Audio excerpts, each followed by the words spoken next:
नमस्कार जी। नमस्ते जी। क्या नाम है जी आपका? मेरा नाम भारती कोरी। भारती जी, आप कहाँ से हैं? मैं बिलासपुर छत्तीसगढ़ से हूँ। संत रामपाल जी महाराज से नाम दीक्षा आपने कब ली? मैंने संत रामपाल जी महाराज जी से नाम दीक्षा 6 जनवरी 2019 में ली। संत रामपाल जी महाराज से नाम दीक्षा लेने से पहले आप क्या भक्ति साधनाएं करती थी? संत रामपाल जी महाराज जी से जुड़ने से पहले मैं जो सब लोग करते हैं, जो परंपरागत भक्ति साधना है, ब्रह्मा विष्णु महेश जी की, शिव जी की, दुर्गा जी की और हनुमान जी की, इन सब की भक्ति करती थी। तो फिर क्या कारण बना कि आप संत रामपाल जी महाराज की शरण में आई? सर, ऐसा है कि पहले जैसे जब शादी नहीं हुई थी तो हम उतना ज़्यादा मतलब ये कर्म कांड वाली भक्ति नहीं करते थे, है ना, बस परमात्मा दिल में है ये मानते थे। लेकिन जैसे ही जब शादी हुई और मेरे ससुराल तरफ से हमने देखा कि उन लोग बहुत ही भक्ति में, व्रत भी ये सब, और मेरे घर में भी करते थे, पर मुझे इतना नहीं करती थी। लेकिन जैसे ही शादी हुई उसके बाद से इतनी लाइफ में प्रॉब्लम चालू हुई, इतनी ज़्यादा कि मतलब ये 18-20 साल ऐसे गए हैं कि तकलीफ ही तकलीफ, हर तरफ से तकलीफ। और उसके बाद मुझे भक्ति की तरफ बढ़ गई मैं, मतलब है ना, जैसे दुर्गा जी के 9 दिन के व्रत करना, कौन सी ऐसी चीज़ है सर जो हमने नहीं करी।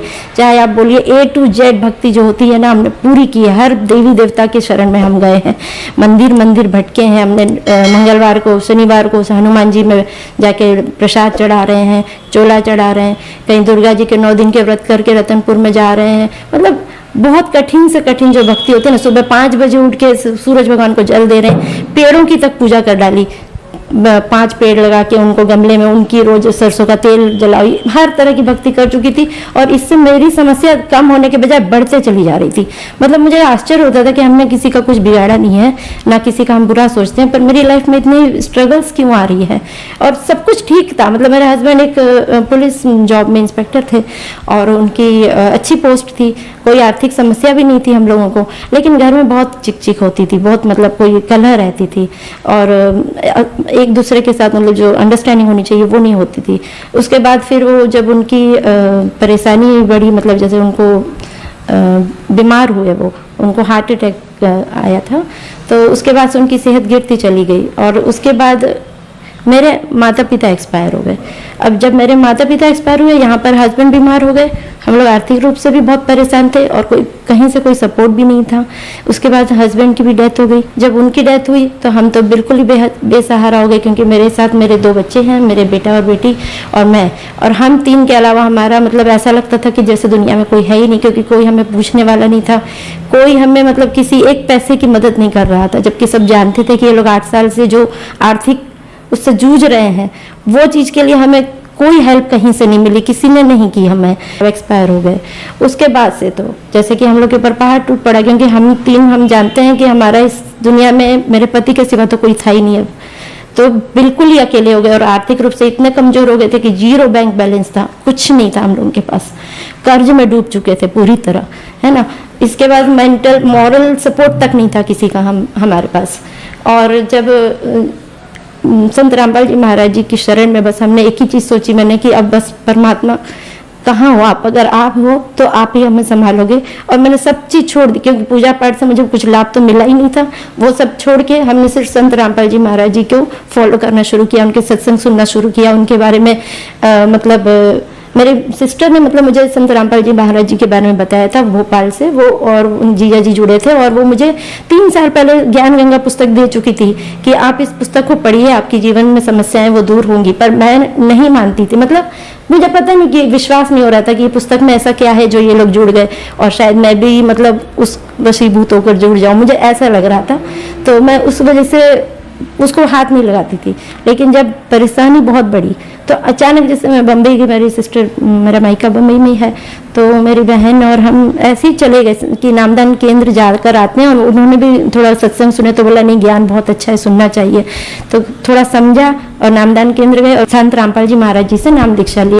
जैसा कि आपके बताए अनुसार आप पर दुखों का पहाड़ टूटा हुआ था, तो क्या संत रामपाल जी महाराज से नाम दीक्षा लेने के बाद आपको लाभ मिले?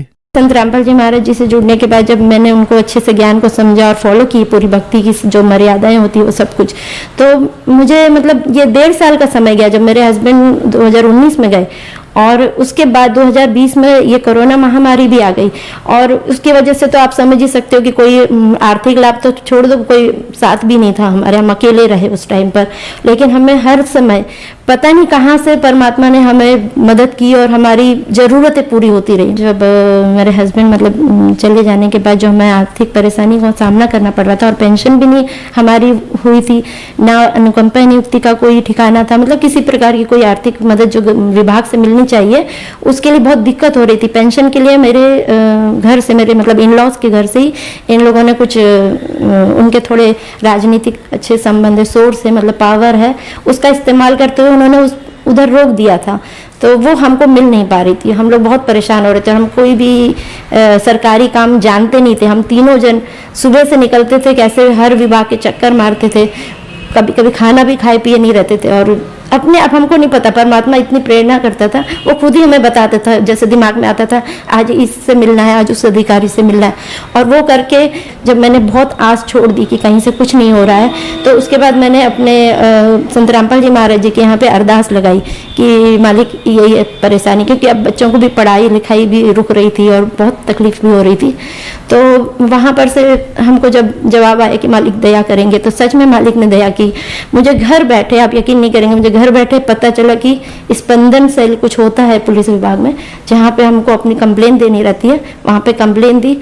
मेरा इतने जल्दी डीजी सर ने खुद आगे होके इतने जल्दी मेरा पूरा मामला को बहुत जल्दी, बहुत 15 दिन के अंदर मुझे सब कुछ पूरा निपटा के दिया। पेंशन भी मिली, मुझे अनुकंपा नियुक्ति मिली। आज मैं भी पुलिस विभाग में एसआई के उसमें पोस्ट पे काम कर रही हूँ। अनुकंपा नियुक्ति मिली है मुझे मेरे पति के स्थान पर, और आज हम लोग अपने सर उठा के मतलब अपने पैरों पे खड़े हैं, जी रहे हैं अच्छे से। संत रामपाल जी महाराज जी की दया से ये सब कुछ हुआ है, ये चमत्कार। और शारीरिक लाभ तो हुए ही हैं, जैसे बीच में हमको कोरोना हो गया था, तो जब कोरोना हुआ हम तीनों को और एक साथ हुआ, तो हम लोग एक दूसरे की देखभाल भी नहीं कर पा रहे थे, ना पानी देने वाला तक कोई नहीं था।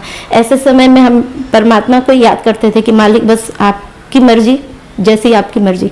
तो परमात्मा की दया से बस एक व्हाट्सएप पे मैसेज बस मैंने डाला था एक भगतमती को कि बीमार हूँ, और ये भी नहीं बताया था कि कोरोना है, पर वो भगतमती ने पता नहीं कहाँ बताया। और जो संत रामपाल जी महाराज जी हैं, उन लोगों ने घर पे परमात्मा ने मतलब संत रामपाल जी महाराज जी की दया से घर पर हमारे भोजन पहुंचाया, हमारी दवाई पहुंचाई, हमारे लिए फल फ्रूट पहुंचाए, हमारा पूरा ध्यान रखा। जब तक हम ठीक नहीं हो तब तक हमें फोन आके सब पूछते थे कि आज मतलब आपने भोजन किया है कि नहीं, आपका सेहत कैसी है। तो ये तो मालिक ही कर सकते ना। संत रामपाल जी महाराज से नाम दीक्षा लेने के बाद आपको बहुत सारे लाभ प्राप्त हुए। संत रामपाल जी महाराज के बारे में एक आम धारणा ये भी है कि उनसे उनके अनुयायी अंधश्रद्धा के तहत जुड़ते हैं। आप एएसआई हैं, एएसआई की पोस्ट पर काम कर रही हैं, तो क्या ये बात सही है? क्योंकि आपको सुनकर ऐसा नहीं लगता कि आप संत रामपाल जी महाराज से अंधश्रद्धा के तहत जुड़ी हों। नहीं, अंधश्रद्धा से हम नहीं जुड़े हैं, क्योंकि श्रद्धा और भक्ति तो हमने बहुत कर ली थी, है ना। लेकिन जब हमने ये ज्ञान समझा, ज्ञान से जुड़े हैं हम। जब हमने ज्ञान समझा, हमारे तो पैरों तले जमीन खिसक गई, क्योंकि हमें पता चला कि हम जो भक्ति साधना करें, हम सोचते थे हम भगवान को कर्ज करते हैं। ज्यादातर लोग भगवान को ब्लेम करते हैं कि हम ये कर रहे हैं, वो कर रहे हैं, भगवान है ही नहीं। पर भगवान तो है ही नहीं। लेकिन हमें जब यही संत रामपाल जी महाराज जी ने हमारे सदग्रंथों से ये बताया हमें कि हमारे ग्रंथों में लिखा हुआ है कि हम जो भक्ति करें वो शास्त्र विरुद्ध है, इसलिए हमको लाभ कहाँ से होंगे? हम कुछ गलत कर रहे हैं जो हमें नहीं करना चाहिए। और उन्होंने हमें बताया कि परमात्मा कौन है, कैसे मिलेगा, उनको पाने की विधि क्या है, उनको पाने का सही भक्ति विधि क्या है, मोक्ष का मार्ग क्या है। जब ये पता चला तो ये तो दुख जो हमारे थे वो तो चलो साथ चल रहे थे, मगर हमारे तो जैसे कांटो बदन में बोलते ना, खून नहीं, ये समझ में आया कि अरे हम तो बहुत ही गलत भी कर रहे थे इसके साथ साथ, इसीलिए तकलीफें इतनी बढ़ रही थी। और जब हमें पता चला कि ये शास्त्र अनुकूल साधना देते हैं, संत रामपाल जी महाराज जी जो हैं वो शास्त्र अनुकूल साधना देते हैं। हमारे सारे सदग्रंथों, यहाँ तक कि वो कुरान, बाइबल, गीता, हमारे जो 18 बोध, 6 शास्त्र, 4 वेद और ये 5वां सूक्ष्म वेद है जो हम तक पहुंचा नहीं था, ये तक संत रामपाल जी महाराज जी ने खोल कर मतलब बता दिया, हम लोगों को ज्ञान दिया है। और वो प्रमाणित ज्ञान देते हैं। उस प्रमाणित ज्ञान को देखकर ही मैंने इस भक्ति में आगे बढ़ी हूँ और मुझे इसमें लाभ ही लाभ मिले हैं। संत रामपाल जी महाराज से नाम दीक्षा कैसे ली जा सकती है? संत रामपाल जी महाराज जी से नाम दीक्षा बड़ी आसानी से मिल जाती है, वो भी बिना मतलब किसी पैसों के निःशुल्क शिक्षा मिल जाएगी। जब सत्संग चलते हैं संत रामपाल जी महाराज जी के चैनल पर, उसमें नीचे पट्टी चलती है पीली, उस पर सारे फोन नंबर्स लिखे रहते हैं, उन पर कॉल करके नामदान केंद्रों के बारे में आप जान सकते हैं और ले सकते हैं नाम दीक्षा। धन्यवाद जी। धन्यवाद।